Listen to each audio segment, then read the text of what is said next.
Hello friends, good morning to all and welcome back again. અત્યાર સુધી આપણે મિત્રો ટેક્સ્ટબુકની વાત કરીએ તો એમાં આપણે 2 યુનિટ ભણી ગયા છે. ઇન ધ સેન્સ આપણે કહી શકીએ કે યુનિટ 1ની અંદર આપણે સૌથી પહેલો લેસન ભણી ગયા તે છે કેન યુ ઇન્સ્ટોલ લવ, અને ત્યાર પછી આપણે બીજો એક યુનિટ પણ જોઈ ગયા અનફર્ગેટેબલ વોલ્ટ ડિઝની. પણ ફર્સ્ટ યુનિટની વાત કરીએ તો એમાં એક રીડ 1 છે અને એક રીડ 2 છે. તો એવી જ રીતે મિત્રો જે રીડ 2 છે તો એ રીડ 2 એક આપણી પોયમ છે the sunrise on the Kanchenjunga. તો આપણે એના વિશે વાત કરવા જઈ રહ્યા છે.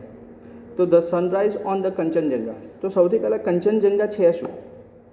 તો કંચનજંગા એ આપણા ઇન્ડિયાનું સૌથી ઊંચું શિખર છે. આપણે એવું કહી શકીએ કે કંચનજંગા એ આપણા ઇન્ડિયાનું સૌથી ઊંચું શિખર છે, કે સૌથી ઊંચો માઉન્ટેન છે જેનું નામ છે શિખર ઉપરનું.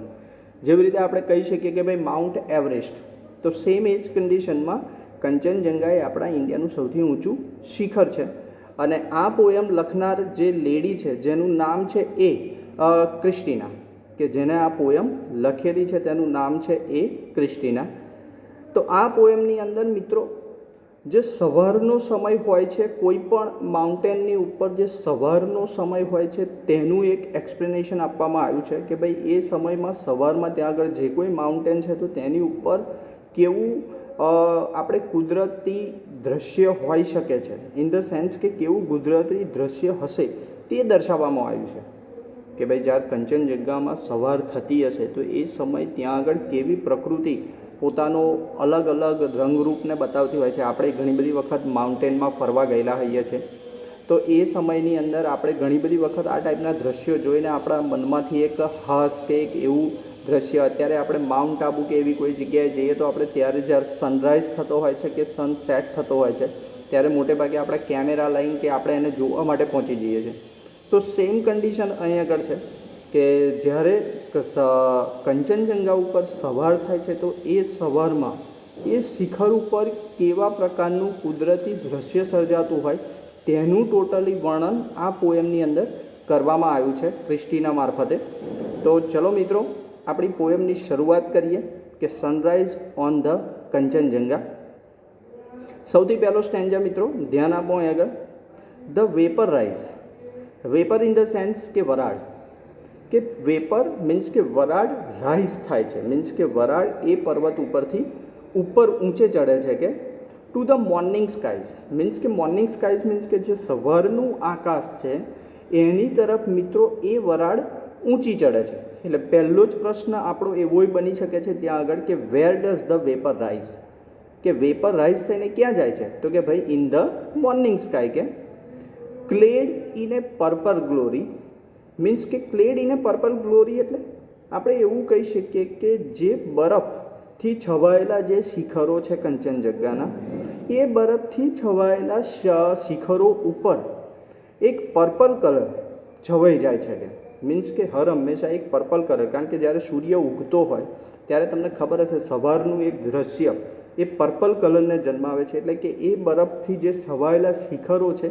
એની ઉપર જાણે પર્પલ કલર છવાઈ ગયો હોય, પર્પલ રંગથી આખું એ શિખર છવાઈ ગયું હોય તેવું દેખાય છે. કે while the love light glow on the eternal snow upon the summit હોરી.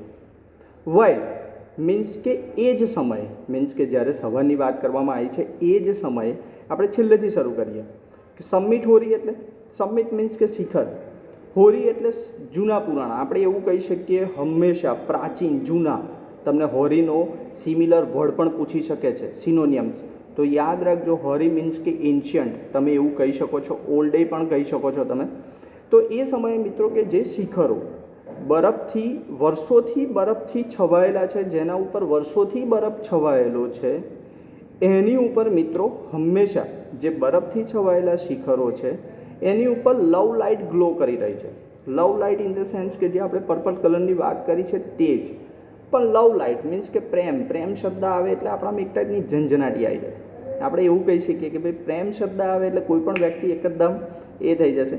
તો same condition, while the love light glow on the eternal snow upon the summit hoary, કે જ્યારે લવ લાઇટનો ગ્લો એ સમયે જ્યારે લવ લાઇટનો ગ્લો એ જે સમિટ છે એના ઉપર ગ્લો થાય છે, મીન્સ કે ફેલાય છે, જે વર્ષોથી બરફ છવાયેલા શિખરો ઉપર કે and the Himalayas queen calm and serene. બરાબર, અહીં આગળ કહ્યું છે કે and the Himalayas queen, Himalaya એક રાજા છે, મહારાજા છે, એની રાણી Himalayan queen. In the sense Himalayan queen માને તો કંચનજંગા. તમને એવો પણ પ્રશ્ન કરી શકાય છે કે who is the queen of Himalaya, તો તમારો આન્સર હશે કંચનજંગા. અને એ જ રીતે અહીં આગળ કહ્યું છે કે ભાઈ મેં તમને જે આગલા સ્ટેન્જાની વાત કરી ત્યાં પણ એક પ્રશ્ન બને છે કે what glow on to eternal slow, કે ભાઈ કેવા ટાઈપનો ગ્લો ત્યાં આગળ થાય છે, તો કે ભાઈ લવ લાઇટ ગ્લો. તો એ જ સમય કહ્યું છે and the Himalayas queen calm and serene. Calm માને શાંત અને સિરેન માને ગંભીર, કે એ સમયે જે હિમાલયન ક્વીન છે તે કેવી છે, કે ભાઈ how is the Himalayan queen, તો કે ભાઈ ક્વીન કેવી છે, તો કે ભાઈ ક્લેમ એન્ડ સિરેન, શાંત અને ગંભીર. કારણ કે હિમાલય એક રાજા છે અને એની પણ રાણી તો કે ભાઈ કંચનજંગા, તો એની વાત આગળ કરવામાં આવી છે, તો એ કેવી છે કે, તો એના વિશે કહ્યું છે return the heaven greeting.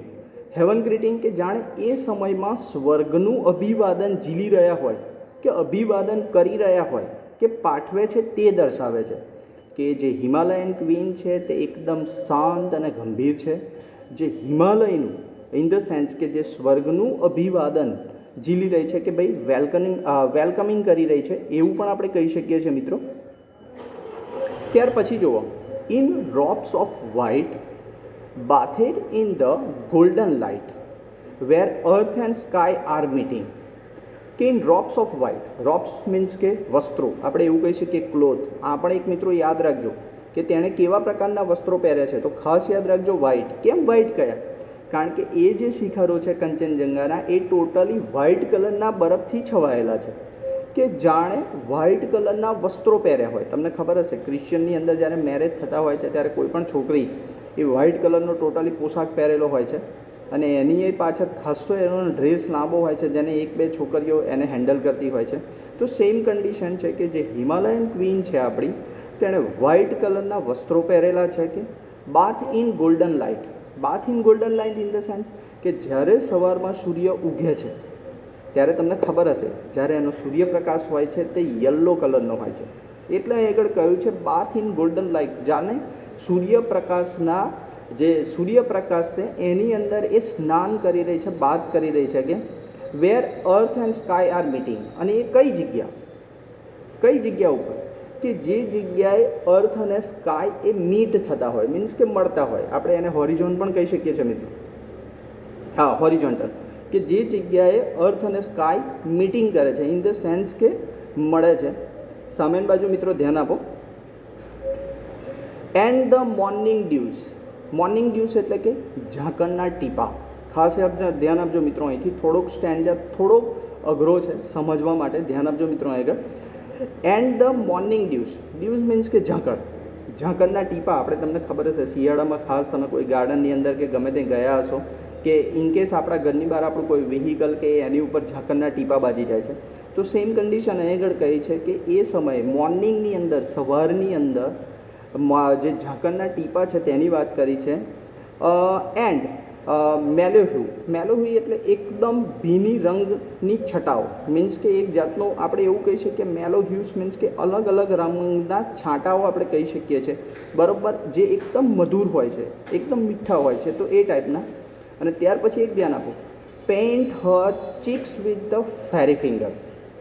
Means કે તમને ખબર છે અહીં આગળ કહ્યું છે paint her in the sense her માને કંચનજંગા, કે જાણે હિમાલયના શિખરો ઇન ધ સેન્સ કે જે ઝાકળના ટીપા છે તે શિખરો ઉપરથી ઉતરતા અત્યારે આપણે અહીં ઝાકળનું ટીપું હોય જેવા આપણા ગાલ ઉપરથી, મીન્સ કે ચીક્સ માને ગાલ, કે કોઈ ઝાકળના બિંદુઓ છે જે આપણા ગાલ ઉપર ઉતરતા હોય એ રીતની વાત કરી છે, જેનાથી એક સીધી લાઈન અલગ અલગ કલરની, કારણ કે એના ઉપર સૂર્યપ્રકાશ પડતો હોય છે. દૂરથી જોજો મિત્રો, જ્યારે પણ કોઈ શિખરને જોવા જાઓ ઇન ફ્યુચર હિમાલય બાજુ ફરવા જાઓ તો ત્યારે સવારમાં વહેલા ઉઠીને આ દ્રશ્ય જરૂર જોજો, તમને આ બધી વસ્તુ ત્યાં આગળ જોવા મળશે. અને જે વ્યક્તિ ખરેખર કુદરતને પ્રેમ કરતો હશે, નેચરને મહત્ત્વ આપતો હશે, એ વ્યક્તિ માટે તો આ એકદમ મજાનું પ્લેસ હોય છે. મીન્સ કે એને તો એ આ પ્લેસની અંદર ખોવાઈ જ જતો હોય છે. જે લોકો ફરીને આવ્યા હશે એ લોકોને તો ખાસ અંદાજ હશે કે ત્યાં આગળ ખાસ કરીને ફોટા પાડવાની ને આ કેવી મજા આવતી હોય ને જે સવારનું એટમોસ્ફિયર હોય છે ટોટલી ધુમ્મસવાળું આપણે એવું કહી શકીએ. તો એ ટાઈપનું એટમોસ્ફિયર હોય છે અહીં આગળ. એટલે કે જાણે અલગ અલગ રંગના છાંટાઓ જે ઝાકળ રૂપે એ જે હિમાલયન ક્વીન છે મીન્સ કે જે કંચનજંગાના ગાલ ઉપર જાણે ફેરી ફિંગર મીન્સ કે પરી કે ભાઈ પરી અને પરીના હાથ કેવા હોય એકદમ મુલાયમ હોય છે, બહુ સોફ્ટ હોય છે કે જાણે પરી એના ચીક્સ ઉપર જાણે કોઈ કલરના છાંટા લગાવી રહી હોય આ રીતે ધીરે ધીરે એકદમ સ્લો મોશનની અંદર એ રીતે. While over the rills and the sun kiss hill the love light gently lingers. એ જ સમય કે ઓવર ધ રીલ્સ માને ઝરણા, બરાબર, અને એ જ રીતે કહ્યું છે the sun kiss the hills. Sun kiss the hills એટલે કે સૂર્ય જે માઉન્ટેન છે એને ચૂમી રહ્યો હશે ના, કે જ્યારે સૂર્યનો પ્રકાશ એ માઉન્ટેન ઉપર પડી રહ્યો હોય ત્યાં આગળ ઓવર ધ રીલ્સ ઝરણાઓને પણ પેલે પાર અને સન કિસ ધ હિલ એને પણ પેલે પાર લવ લાઇટ જેન્ટલી લિંગર, કે એ સમયે ત્યાં આગળ લવ લાઇટ ધીરે ધીરે ધીરે ધીરે લહેરાઈ રહી છે. મીન્સ કે એ ટાઈપનો ત્યાં આગળ માહોલ ક્રિએટ થાય છે. પણ આ બધી વસ્તુ યાદ રાખજો મિત્રો, એક કવિ જ સમજી શકે છે આ બધી વસ્તુને, કારણ કે એને સમજવા માટે તમારી એ પ્રમાણેની તમારી માઇન્ડ ડેવલપ હોવું જરૂરી છે આ બધી વસ્તુને સમજવા માટે. કારણ કે એ સમય જે નેચરને પ્રેમ કરે છે, જે કુદરતને પ્રેમ કરે છે એ જ વ્યક્તિ આ બધી વસ્તુને સમજી શકે છે. એ જ વ્યક્તિને આ ટાઈપનો માહોલ સૌથી વધારે ગમતો હોય છે.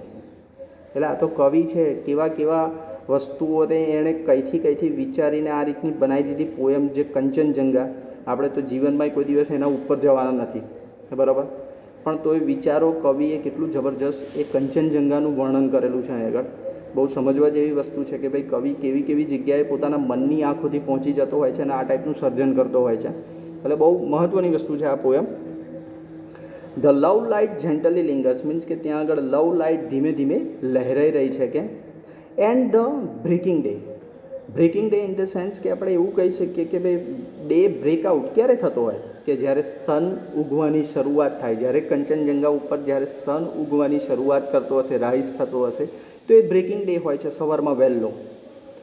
સેન્ડ ધ ફર્સ્ટ ફેન્ટ રે કે એ સમયે જ્યારે એનું પહેલું સૂર્ય કિરણ જ્યારે એ કંચનજંગા ઉપર મોકલવામાં આવતું હશે, જ્યારે પડતું હશે કે ત્યારે તમને ખબર હશે કે ભાઈ જે પહેલું સૂર્યનું કિરણ હોય એકદમ પરફેક્ટ નથી હોતું, થોડું ધૂંધળું હોય છે, આપણે એવું કહી શકીએ, કારણ કે ધુમ્મસ ને એ બધું હોય છે એટલા માટે.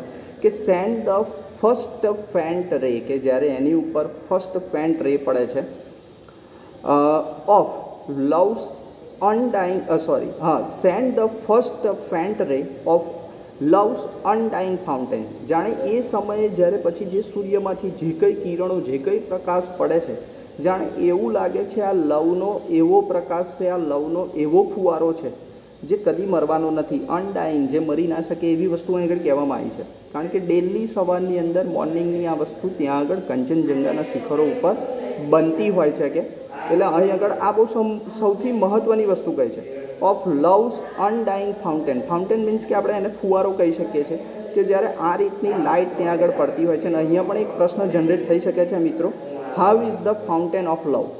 તો કે ભાઈ ફાઉન્ટેન ઓફ લવ કેવો છે? તો કે ભાઈ અનડાઇંગ છે, કે જે કદી મરી શકવાનો નથી. કે while the heart feel the thrills. એ જ સમય મીન્સ કે આ ટાઈપનું જ્યારે કુદરતી દૃશ્ય ત્યાં આગળ ઊભું થાય છે તો એ સમયે હાર્ટની અંદર શું ફિલિંગ આવે છે, કેવી ટાઈપની આપણી ફિલિંગ જનરેટ થાય છે, કેવી લાગણીઓ આપણે કહી શકીએ, મનમાં કેવી ભાવનાઓ. તો એ સમય આપણું જે દિલ છે એ રોમાંચથી ભરી ઉઠે છે. મીન્સ કે થ્રિલ્સ મીન્સ કે રોમાંચ. Of the voice from the hill. અને એ સમયે હિલ મીન્સ કે જે શિખરો છે અલગ અલગ કંચનજંગાના, ત્યાંથી એક અવાજ આવે છે, એક સાઉન્ડ આવે છે કે and the soul that dwell in the mountain. અને એ સમયે જ્યારે આપણી આત્મા એ માઉન્ટેનમાં વસી જવા માટે તૈયાર થઈ જાય છે. મીન્સ કે જાણે આપણે ત્યાં જ વસી જઈએ ને ત્યાં જ રહીએ લાઈફ ટાઈમ માટે. એ સમયમાં આપણી આત્મા એવું જ કહી ઉઠે છે. તો મિત્રો આ પોયમ કંચનજંગા ક્રિસ્ટીનાએ લખેલી પોયમ છે, એ જે એક લેડી છે અને બહુ સરસ રીતે એને વર્ણવી છે. આના રિલેટેડ જે કંઈ થિયરિકલ વર્ક છે કે એનું ડિસ્ક્રિપ્શન છે હું તમને વર્કશીટ થ્રુ મોકલી દઈશ, અને એના રિલેટેડ તમને ખબર હોય તો એક્ઝામની અંદર સ્ટેન્જા બેઝ ક્વેશ્ચન આન્સર પૂછાતા હોય છે મિત્રો, તો એનું પણ ધ્યાન રાખજો. તો મિત્રો, આ સરસ મજાની એક પોએમ પૂરી કરીએ છીએ આપણે. Thank you very much.